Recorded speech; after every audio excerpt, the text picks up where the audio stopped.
Vamos aprender um pouco mais a cada semana, como eu sempre digo, e é bom conhecer a cidade de São Paulo, é bom conhecer como essa cidade cresceu, com organização ou sem organização, mas sempre com uma luta enorme por parte dos legisladores, por parte dos prefeitos e por parte das pessoas que comandaram essa cidade durante séculos.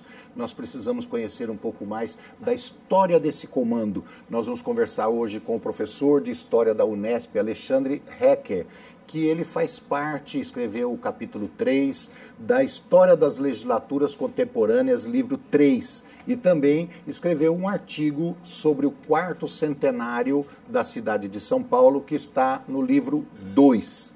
Tudo bem com você, Alexandre? Tudo bem, é um prazer estar com você aqui, Roberto. Falar sobre história de São Paulo é tudo que nos interessa como cidadãos, né? Porque quem não conhece essa história está fadado não só a cometer as mesmas bobagens do passado, como a não ter sequer uma personalidade coerente. Enfim, conhecer a história é fundamental. Nós vamos falar, vamos iniciar o nosso programa falando sobre esse artigo que você escreveu sobre o 4º centenário da cidade de São Paulo, mas eu queria fazer um comentário antes.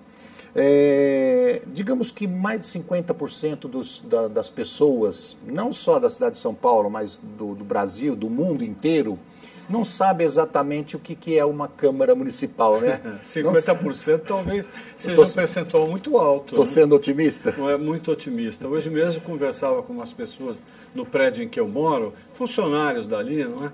E ninguém sabia onde ficava a Câmara Municipal de São Paulo. Não sabe o que os vereadores fazem? Não tem ideia de que sequer que vereadores trabalhem na Câmara. Podem chamar de deputados, ou se disser que tem senadores na Câmara Municipal, o pessoal aceita plenamente. Não sabe da responsabilidade que tem cada vereador. Isso é um pouco o resultado dessa cultura de massas inodora, insípida que nós vivemos, não é? A gente deveria ter, como em outros lugares do mundo, não é? Eu tive a oportunidade de morar na Itália um tempo e me lembro que programas sobre história eram do cotidiano, da televisão, tratava-se aquilo com um grande respeito, não é? Hoje não se tem respeito pelos professores em sala de aula. Como é que você quer que se conheça a história? É bem que se diga para as pessoas que estão nos vendo agora que alguns que são contrários à política, e às vezes até por justa causa tem uma certa aversão por política, mas assim, mas eu não acho que os vereadores têm responsabilidade. Tem sim, tem muita responsabilidade.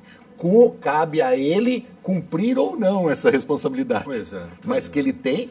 Por isso que o cidadão tem que ser bem informado para escolher direitinho o seu vereador, né? Aquele que o represente de fato. Se o vereador cumpre a missão dele ou não cumpre, é problema dele, né? É um fato dele que vai caber na história dele. E que podemos criticar, né? Se ele trabalhar mal, podemos criticar. Vai entrar na biografia dele se ele trabalhou bem ou não. Exatamente. Mas que ele tem responsabilidade, tem. Exatamente. Bom, nós vamos entrar aí nessas responsabilidades todas, mas eu queria que você falasse sobre esse artigo do 4º centenário no volume 2. Deixa eu lhe dizer, a Câmara Municipal está de parabéns com essa coleção. É uma coleção de livros sobre a história da Câmara, que se chama justamente História das Legislaturas Contemporâneas. Isto porque chamam-se contemporâneas as legislaturas que vieram depois do período da ditadura do Getúlio Vargas, do Estado Novo. Em 1947, então, houve a primeira eleição para vereadores em São Paulo, depois de todo esse período.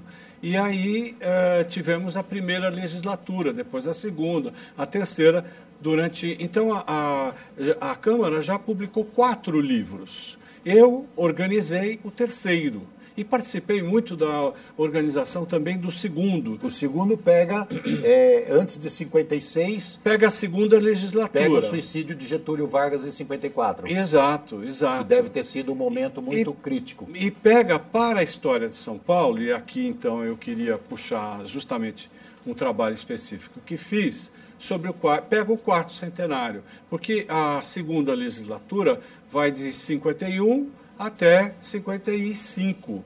Isso, 51, 52, 3, 4 e em 5 eles entregam para a terceira legislatura.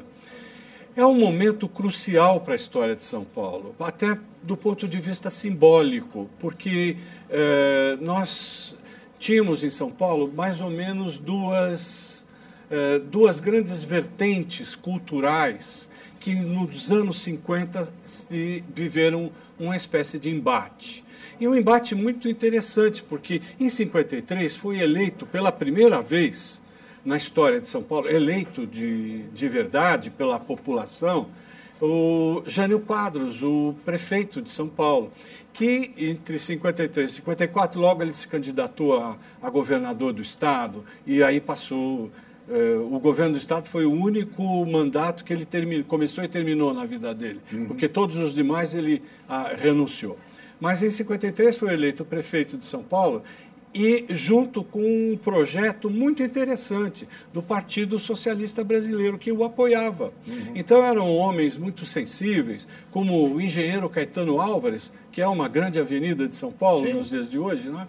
E esse engenheiro Caetano Álvares, que era membro do Partido Socialista e um janista de carteirinha, ele trabalhou muito na expansão de São Paulo. Foi o trabalho da Secretaria de Obras, primeiro na Prefeitura, depois no Governo do Estado, que permitiu esta tremenda expansão da cidade e a incorporação de diversos bairros, que ficou conhecido pela história do Vila Maria, né? O Jânio toda hora se referia à Vila Maria, porque, de fato, foram abertas... É um grande capital eleitoral ele tinha lá. Fundamental, porque ele incorporou toda essa periferia de São Paulo ao centro, permitindo que houvesse, por exemplo, a possibilidade de vir a escolas ou vir a hospitais, etc., coisa que até então São Paulo, por mais incrível que possa nos parecer nos dias de hoje, era absolutamente desconectada, como se fossem lugares diferentes. E é nesse momento que São Paulo resolve fazer a festa do seu 4º centenário. E a Câmara participa fundamentalmente disso. Por quê? Participa criticando. Há vários vereadores de apoio às prefeituras. Primeiro era o Armando de Arruda Pereira, o prefeito. Depois foi o Jânio Quadros. E durante o ano de 53, 54, então, era o Jânio nesta... Mas a história é que nós tínhamos 2 tipos de possibilidade de comemoração. Havia sido em São Paulo, em 1922, a Semana de Arte Moderna, que revolucionou a relação da cultura com a população, criando condições para que a gente valorizasse justamente...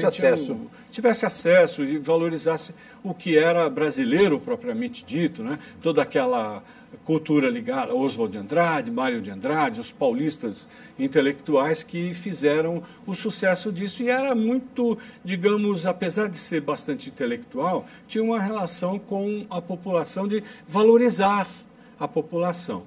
Mas não foi essa a herança valorizada em 54. Foi justamente a herança de um São Paulo extremamente conservador, de um São Paulo ligado a projetos elitistas, como o bandeirantismo, a ideia de que São Paulo era um lugar de expressão apenas dos grandes empresários, etc. Tanto que, nestas comemorações do 4º centenário de São Paulo, foi o quê? Veja, o Monumento às Bandeiras, que era uma coisa do indigenismo, o bandeirante, enaltecimento do bandeirante. Depois, o enaltecimento da Revolução de 32, com o obelisco. A estátua do Raposo Tavares também vem dessa época, né? Eu não tenho certeza sobre a estátua do Raposo Tavares, mas o obelisco lá foi justamente colocado para fazer esse tipo de apropriação da cultura para uma ideia de uma simbologia em que estavam fora a grande maioria da população. A grande maioria, os pobres estavam fora disso, os negros, os indígenas, não havia, e ao contrário, um enaltecimento da São Paulo como pioneira de expansão do Brasil, etc. e tal. Então, essa foi uma história que eu procurei contar no livro 2 da história das legislaturas contemporâneas, e ligado a esta ideia de uma comemoração numa cidade que merecia todas as mudanças e alterações que não foram feitas e que eram muitas vezes denunciadas pelos vereadores. A gente encontra, nós podemos estudar, Roberto, detalhadamente a Câmara Municipal, porque havia, antes de nós, historiadores, que fizemos esses trabalhos, escrevemos o livro, etc., uma seção aqui da Câmara digitalizou todos os anais. Imagine você que só para uma das legislaturas havia 80 a 90 livros. Isso tudo foi digitalizado e nos permitiu fazer pesquisas que pudéssemos, então, levantar os conteúdos discutidos. Hoje, você dá 2, 3 cliques e sabe o que cada vereador disse a respeito, por exemplo, de falta d'água ou carência de rede de esgoto. Tudo isso era denunciado naquela época. Falta de energia elétrica, o problema das enchentes, enfim, o problema da infância, uma série de itens, um transporte precário, saúde precária, tudo isso era, naquele momento, já denunciado. Alexandre, eu vou precisar dar uma paradinha para o intervalo, mas antes de fazer o intervalo, eu queria dizer o seguinte: as pessoas que não conhecem muito bem o trabalho da Câmara Municipal de São Paulo, o trabalho da Câmara Municipal de qualquer cidade do Brasil e do mundo, ela é de uma importância vital.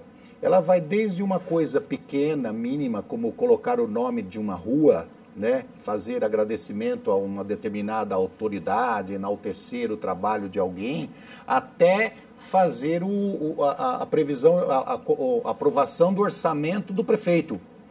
Ou seja, tudo que ele vai ter em mãos de capital para poder fazer o trabalho do ano seguinte. Desenvolver os projetos sociais, de infraestrutura, de pavimentação, de escola, saúde, educação, saúde, transporte.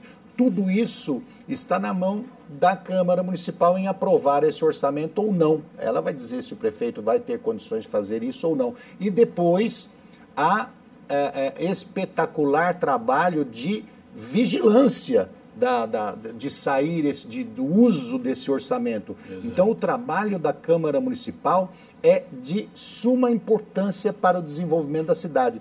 Cabe aos brasileiros, cabe aos paulistanos fazer a sua vigilância em cima do vereador o qual ele votou e saber se ele está realmente acompanhando tudo isso, manter contato com ele, mandar um e-mail de vez em quando, cobrar ou parabenizar pelo trabalho é importantíssimo. Nós vamos para o intervalo e já voltamos.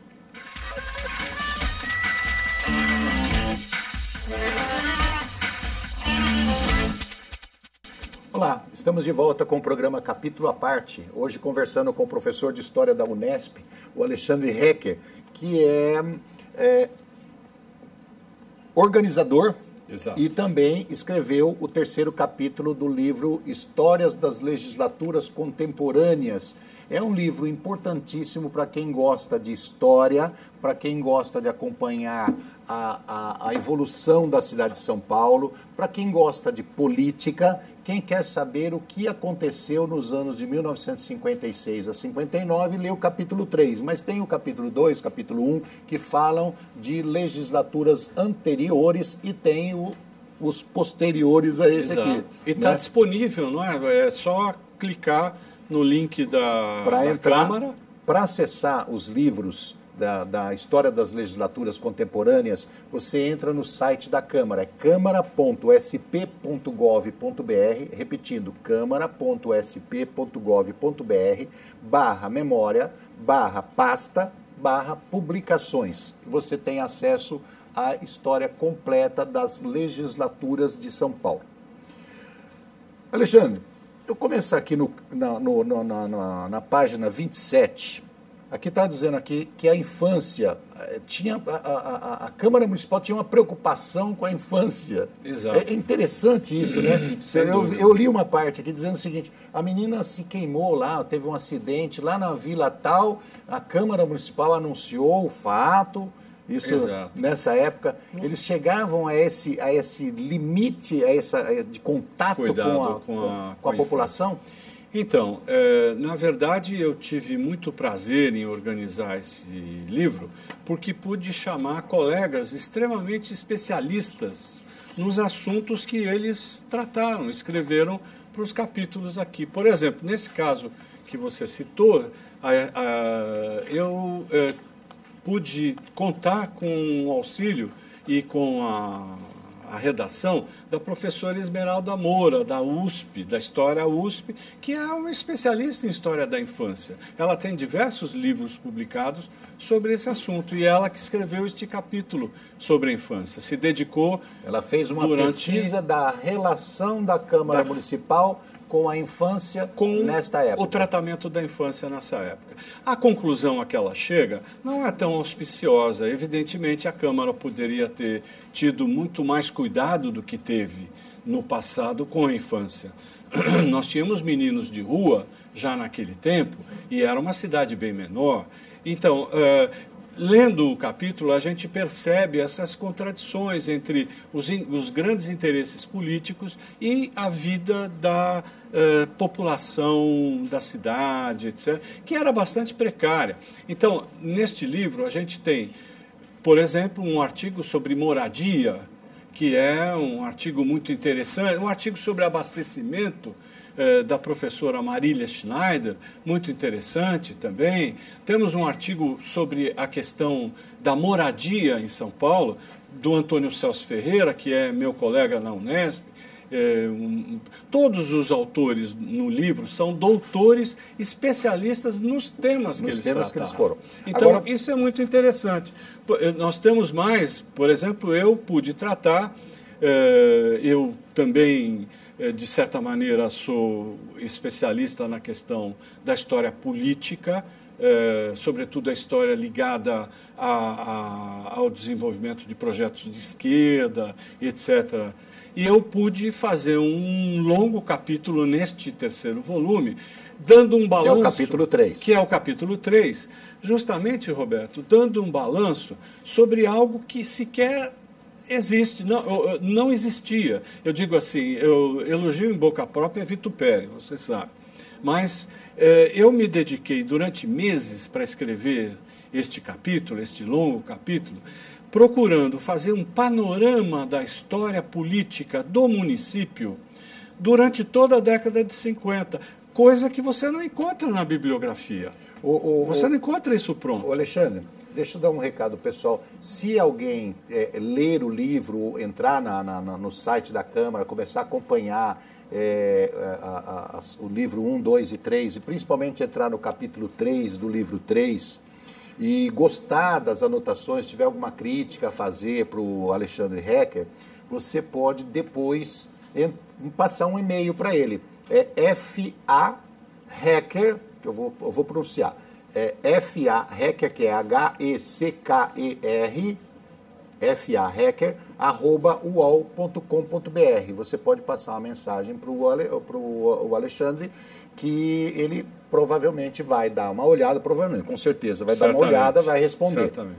Mas eu queria conversar com você o seguinte, Alexandre, nesse capítulo seu, você fala da grande expansão da cidade de São Paulo. Sim. Na década de 50 nós tivemos talvez a década de maior expansionismo da área industrial. Havia um lema na época que se dizia: São Paulo é a cidade que mais cresce no mundo. Sim, eu ouvi isso até na década de 60. Nós que temos uma idade razoável. São Paulo é a cidade que mais cresce no mundo e perdurou esse lema aí por mais de 30 anos. Exato. Então, na década de 50 estava se implantando aqui as indústrias de metalurgia, as indústrias de eletricidade, as automobilísticas. Houve até uma expansão para cidades circunvizinhas aqui, como o ABC, por exemplo, São Bernardo, São Caetano, muito Santo bem André. lembrado, isso mesmo. E isso aí trazia, obviamente, uma preocupação maior para os legisladores, porque você precisa de infraestrutura, você precisa de expansão da rede elétrica, você precisa de expansão da rede de esgotos, né? E aí vai por diante, de escolas. Há uma imigração muito forte Quando você Isso. cresce a indústria. Então, eu queria que você comentasse sobre esses tempos aí, como que a Câmara rebolou.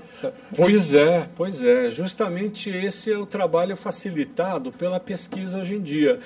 Pelo fato desses anais da Câmara, com os discursos de cada um dos parlamentares, com as leis aprovadas, etc. Como tudo isso está disponível num clique, nós podemos fazer análises muito mais aprofundadas do que você ficar abrindo 80, 90, cento e tantos livros. Veja que isso demandaria anos de pesquisa para um historiador. E nós tivemos essa facilidade, então. Eu pude, na verdade, então, fazer um levantamento da situação eleitoral, identificando os partidos, identificando os eleitos, identificando os projetos que foram principalmente discutidos, apresentados, etc. E eu escolhi, nessa legislatura, que justamente cobre a segunda metade da década de 50, eu escolhi tratar do conceito de democracia para eles, porque era um momento fundamental. Nós estávamos vivendo ali, hoje podemos dizer, num período de democracia, mas entre duas grandes ditaduras.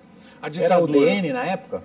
A UDN tinha um bom número de vereadores, mas mais vereadores tinham o PSP, do Adhemar de Barros, o Partido Social Progressista. Este era majoritário, mas o PSB, Partido Socialista Brasileiro, tinha muitos vereadores, tinha alguns também do PTB, enfim, havia uma perfeita discussão a respeito das questões fundamentais da edilidade do município.